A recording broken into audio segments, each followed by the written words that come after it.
You'll probably notice you don't even feel anything physically, that it's mostly a mental sensation. If you can sit with it, that the pangs, the sensations will go away, and you won't be hungry.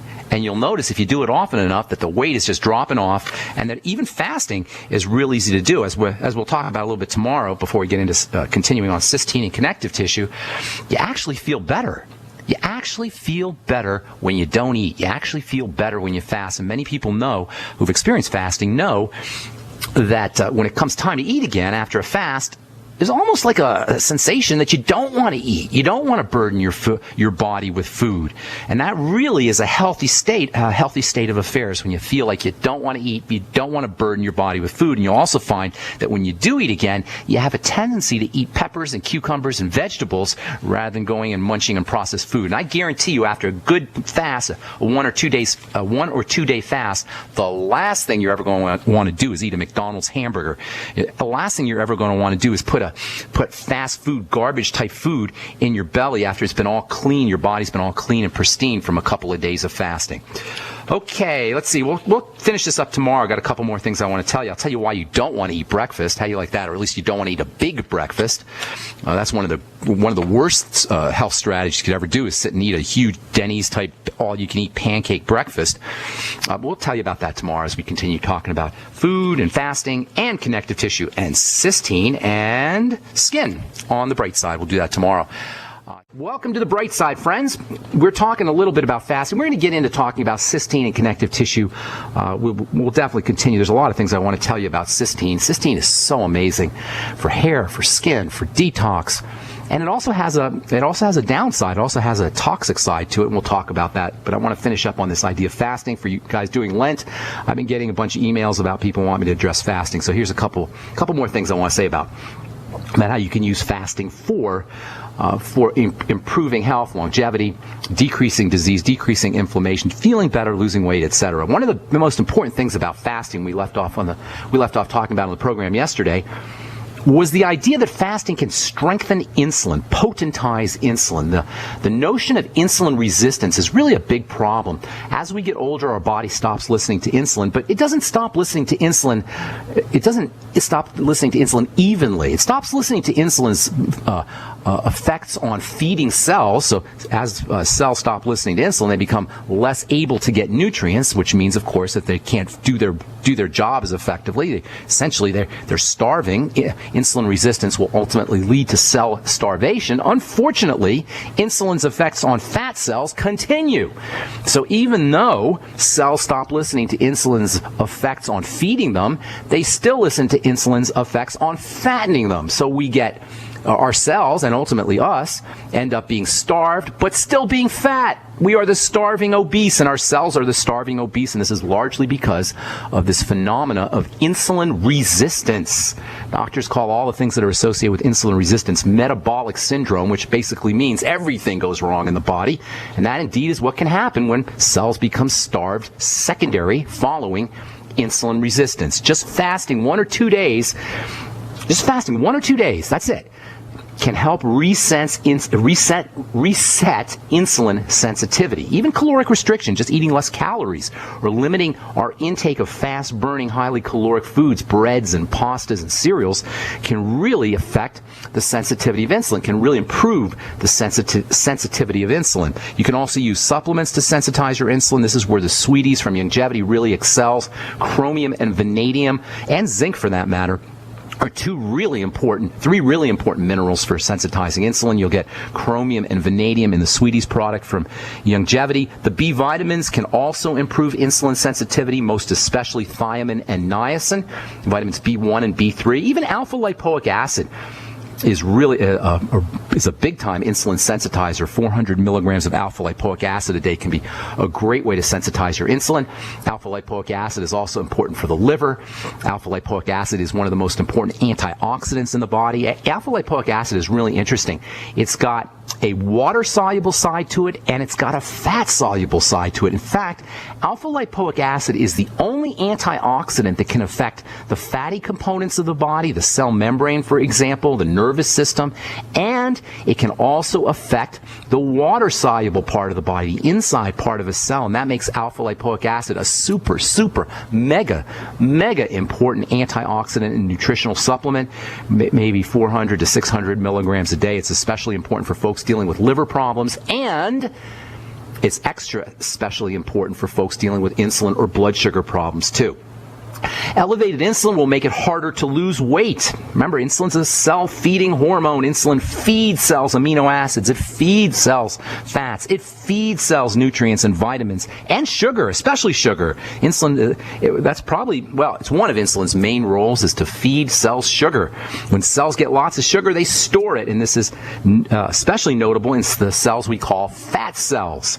Fat cells are specialized to turn sugar into fat and then store it. Elevations in insulin will make it harder to lose weight because it will make it harder for the body to burn fat. Insulin acts to suppress fat burning. It encourages fat storage. Remember, it's an up-regulating substance. It's supposed to increase the energy inside a cell. So it's not going to encourage fat burning. It's going to encourage fat storage. That means the more insulin you got going on, the more insulin resistance you got going on, the less fat burning you're going to have. Conversely, keeping your insulin secretion stable and low and resensitizing your body to insulin is a great fat burning strategy. It's a great bodybuilding strategy. Professional bodybuilders or anyone serious about muscle building is aware of and probably taking advantage of this idea of intermittent fasting for enhancing muscle development via insulin resensitizing.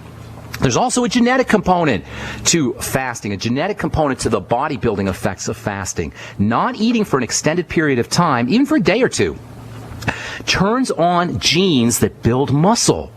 How do you like that? Not eating for a day or not eating for two turns on bodybuilding, muscle-building genetics. This activation of genes, these genes, by the way, are called sirtuins, and we're just starting to learn about sirtuins, S-I-R-T-U-I-N-S. Sirtuins are anti-aging, muscle-building genes that are activated by our behaviors. That's called epigenetics, folks. Epigenetics is the idea that we can do things in our lives, we can eat things, we can use nutritional supplements, we can exercise, we can relax, we can deep breathe, and all of these will literally change our genetics. Doc Wallach's new book is all about this. It's called Epigenetics. Well, you can, in epigenetic style, you can actually turn on bodybuilding and muscle-building genes, sirtuins, anti-aging genes, by intermittent fasting. How do you like that? All right, got more to say about fasting. We'll talk when we come back from our break. I'm Pharmacist Ben. You're listening to The Bright Side, and we'll be back after this. All right, so we're finishing up here talking about fasting. If you're a bodybuilder, weightlifter, if you're interested in building muscle, if you're recovering from surgery, or you're just interested in building tissue, activation of genetics of genes called sirtuins, S-I-R-T-U-I-N-S, is associated with fasting behavior, with caloric restriction as well.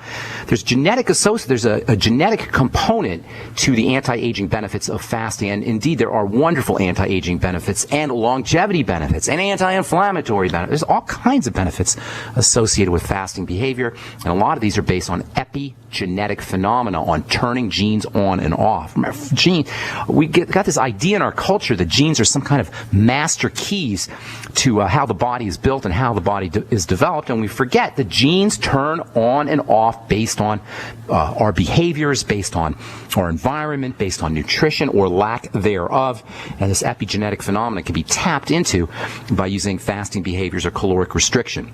Fasting can have especially important benefits for folks who are dealing with autoimmunity. Even WebMD recognizes this. WebMD is certainly no friend of alternative or nutritional medicine. WebMD has an article on their website about fasting's benefits in relieving the symptoms of multiple sclerosis. I blogged about this at pharmacistben.com.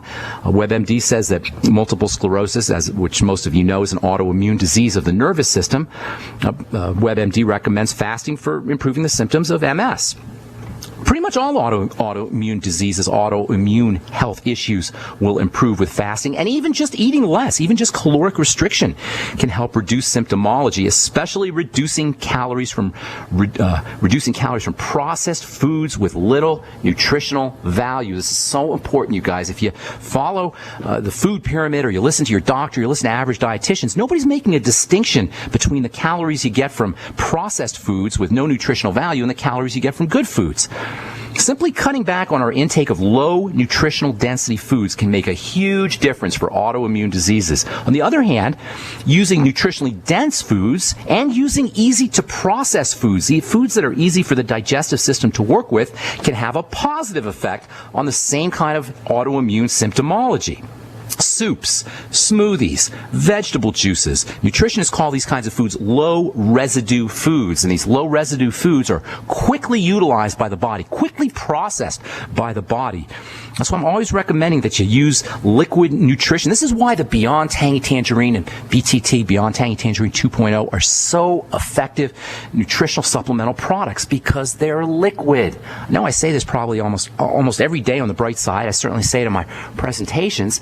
The Beyond Tangy Tangerine, what makes it such a singularly important nutritional supplement product is the fact that it is in a liquid format and it's nutritionally dense. That means it goes right to work. So even if you're not up for a full-blown day of fasting, which we all should be doing, but if you just don't feel like doing a full-blown day of fasting, just taking a little bit of the load off of the digestive system can help you accrue some nice health benefits and help improve the symptomology, the symptoms associated with inflammatory disorders and with autoimmune diseases as well.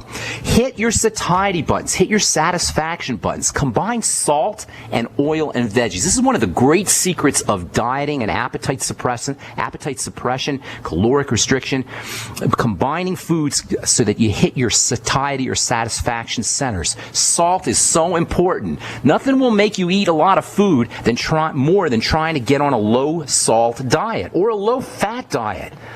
Have you noticed that with all the low-fat propaganda that's been out in the last 30 years, we're fatter than ever before? We're the fattest culture in the history of mankind, even though we're obsessed with low-fat, because it's not really the fat that's the problem. There's a built-in hardwired need for fat that we can exploit, that we can take advantage of, that we can leverage.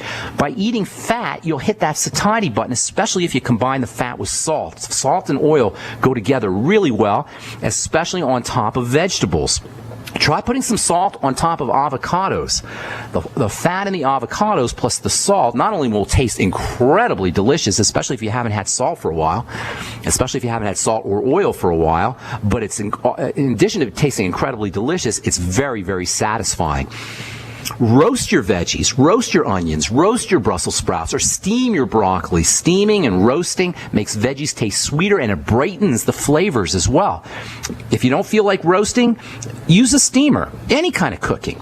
Just lightly, though. You don't want to cook your veggies too much. Even boiling can have a positive effect on flavor and on sugaring of vegetables.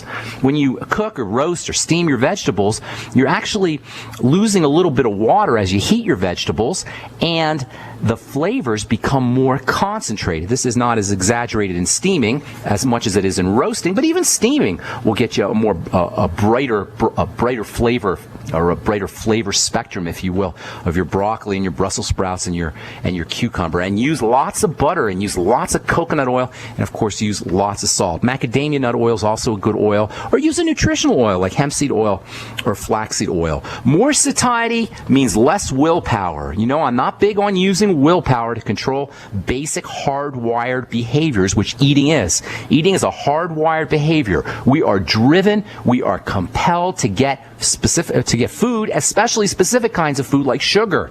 Using willpower is not a good strategy, because the drive for eating behaviors and the drive for sugar is built into the brain. It takes a lot of willpower to bypass that, and willpower is kind of like a muscle. Willpower has a limited capacity. That means if you're using willpower for forcing yourself to get out of bed, you're going to have less willpower to control your eating behaviors at breakfast. If you're using willpower to keep yourself from smoking cigarettes, you're going to have less willpower that's available for restricting eating behaviors. It's one of the reasons why people eat more when they quit smoking cigarettes. Willpower has a limited capacity, and what's even worse when it comes to using willpower for dieting is willpower costs blood sugar. It takes blood sugar to activate willpower. Willpower can induce hypoglycemia. Using willpower can induce hypoglycemia. Using willpower can induce secretion of cortisol, and all of these will actually make you hungrier. So using willpower to control hunger behaviors and eating behaviors is kind of a contradiction in terms.